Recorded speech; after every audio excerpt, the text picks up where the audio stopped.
Gemini, welcome. Let's get into a general read for you guys. I've got 4 cards that are falling out. We have the High Priestess. The Magician. The Magician is showing up for you right off the top, followed by the Star card, the Knight of Pentacles, and the Three of Wands. It looks like you're trying to bring around your heart's desires, which is absolutely wonderful. You seem to be staying the course because you know what you want in your future. So that is very, very powerful.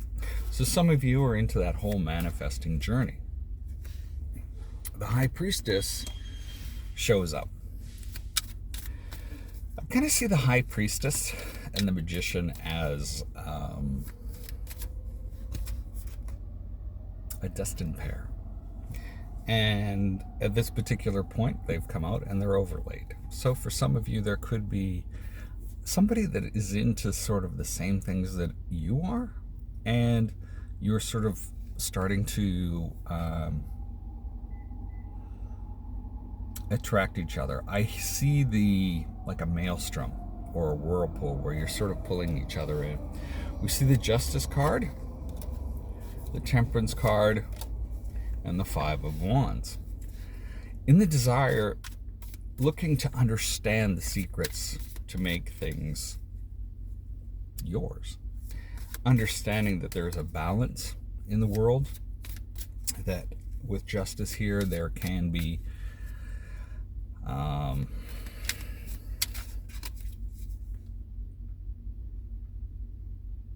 my brain's just not firing it right now. There can be a major change that needs to take place with Temperance. This is a slow and steady change. This is something that you may be fighting to some degree with the Five of Wands, but you know that change is actually really good for you with the Justice card here.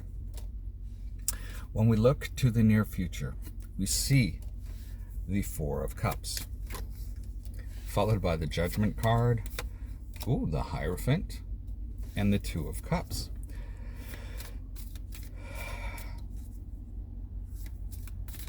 You may be content with the way things are at this particular point, where you're not sure if you want the past to come back, but at the same time, with the Two of Cups and the Hierophant, there is a connection here. There is a very significant connection that seems to be where it's a really good start to each other. It's also got something that is having some longevity to it. But again, with this Four of Cups, you're like, do I want this? It's almost, it's funny because I just spoke with somebody about this type of situation. Do you want the turmoil? There's this fear I feel of turmoil. I feel the apprehension. But this could be with somebody that you have known. You have known before. This is somebody from your past.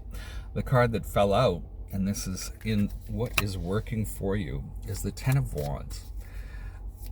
You've had a lot on your plate. That's not necessarily a bad thing. But with the Knight of Wands, the Five of Swords, and the Nine of Pentacles, it seems a little unfair. We can see that with the Five of Swords, the Knight of Wands, looking for that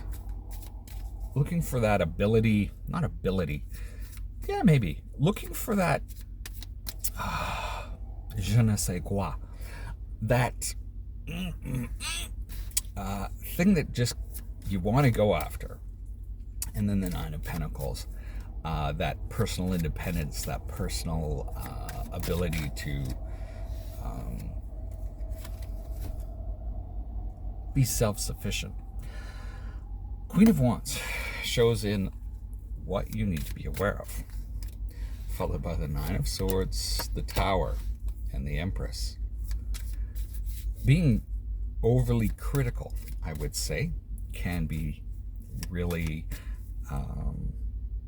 difficult because it can suck the joy out of everything. But followed by the Nine of Swords, the Tower, and the Empress, it's like beware of being too critical. where it starts to cause you too much stress. I hear kind of let them go through their own problems. You don't have to make them yours. And as you do that, you'll rise up more into this. You'll be surprised at what lets loose, but you will also be able to rise up into this Empress energy, where you'll have more energy for yourself, and you'll be able to feel better about the things that are around you, and being able to be more abundant in things, where you'll have more to give later if that's something that you choose. We have the Page of Cups followed by the Ace of Wands, the World, and the Knight of Swords. Somebody could be coming in with an offer or an apology. We saw something earlier about that, about somebody coming back around. This may be a prime point with the Ace of Wands here to build something new with somebody. With the World followed by the Knight of Swords, it's kind of like you understand the things that you want, but this is a chapter that's closing out and a new one beginning. And it kind of fires you up into the Knight of Swords, because intellectually you know what you want. You know where you want to go. And you're ready to make those sacrifices to make those things happen. So that's what I've got for you today. Best of luck this week. We'll see you next time. Stay safe.